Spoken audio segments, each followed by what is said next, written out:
Today, a celebration of life that impacted so many others. James Sauer was one of the pilots killed in the Mercy flight helicopter crash last week in Elba. And today, well over 1,000 people turned out to pay their respects. Sauer died alongside fellow pilot Stuart Dietrich of Texas during a routine training mission when the tail boom separated and the aircraft crashed into a field. Christian Garzone attended the funeral service today at Sauer's church in Churchville. He joins us now. So, Christian, we'll start with this. What was the atmosphere like inside the church? Oh, Adam, Teresa, it was a solemn occasion, but one that was full of life and uplifting, remembering this remarkable man. In fact, 1,000 people might be an undercount. It was full of first responders, family, and friends who said service above self describes James Sauer. A life-serving community and country for over 40 years. Pastor Bill Finnerty says James Sauer was never about himself. Oh my goodness, when you think of Jimmy Sauer, who's another man like him?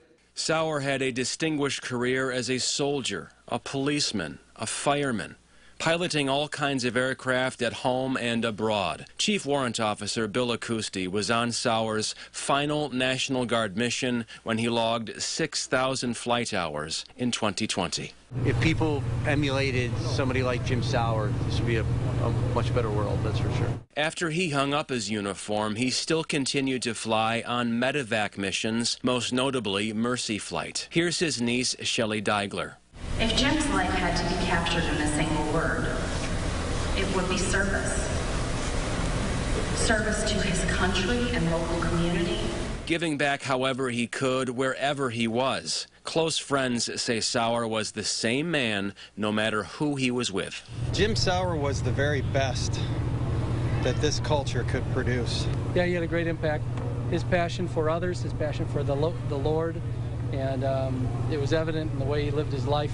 The congregation reflecting on this life cut short, but a life, they say, quote, well done.